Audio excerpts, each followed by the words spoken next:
Matt Haig, Andy Burrows, you're working together as musician and lyricist. Tell me the process of how you started writing the album together.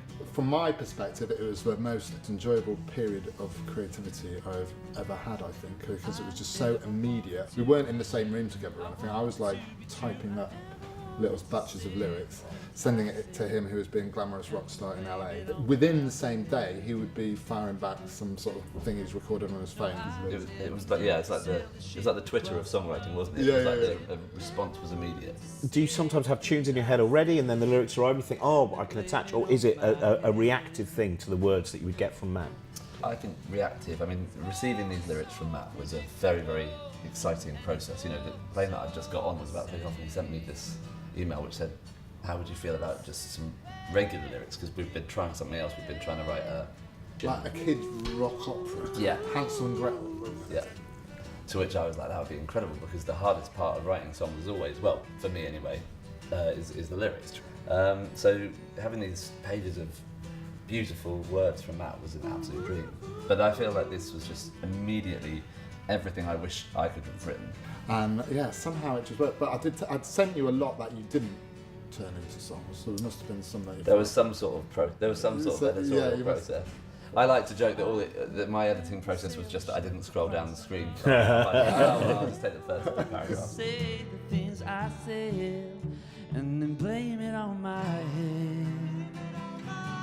We should get back on social media actually, because I suppose that is, in terms of technology and what this particular issue, the big issue, is about. Because you do use it very thoroughly to talk about mental health. I guess, you know, in terms of at different times of night, because I don't sleep very well, so quite often I'll notice that you're up as well and you'll be revealing. That's one of the comforting aspects of social media, I think, when you sort of wake up at 6 and you realise, oh, so-and-so was up at 10 to 5. Yeah, but that bit of revelation about, you know, that it seems, especially in the last 2 years, an increasing sense of the freedom of you expressing what is going on in your head when sometimes it is not in its happiest state.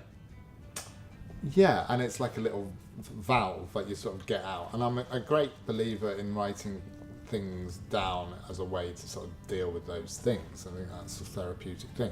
On Twitter, obviously, it's a risky strategy, because then you could say the wrong thing. For instance, you just put a thing out, zero context, no one goes through your timeline to realise the place you're coming from. That's it, that's you.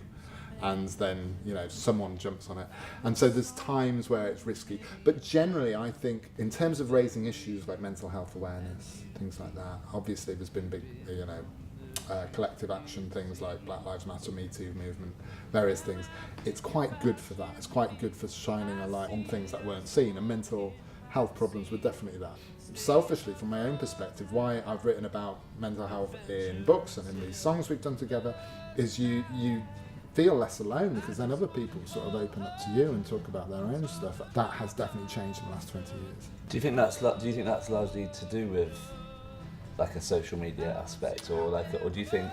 I think there's been various other things that have happened in that time. You know, I think social media, in terms of everyday folk just talking about their problems, I think it has opened that up. I'm not saying there's not tons of aspects about social media that exacerbate it, no. But in terms of awareness and getting rid of stigma, I think. So I just wonder, like, what's helped that in the last 20 years, that development, that positive development. I think it's contagious when you start talking, but desperate to talk about it, but it sometimes takes someone else to do it first.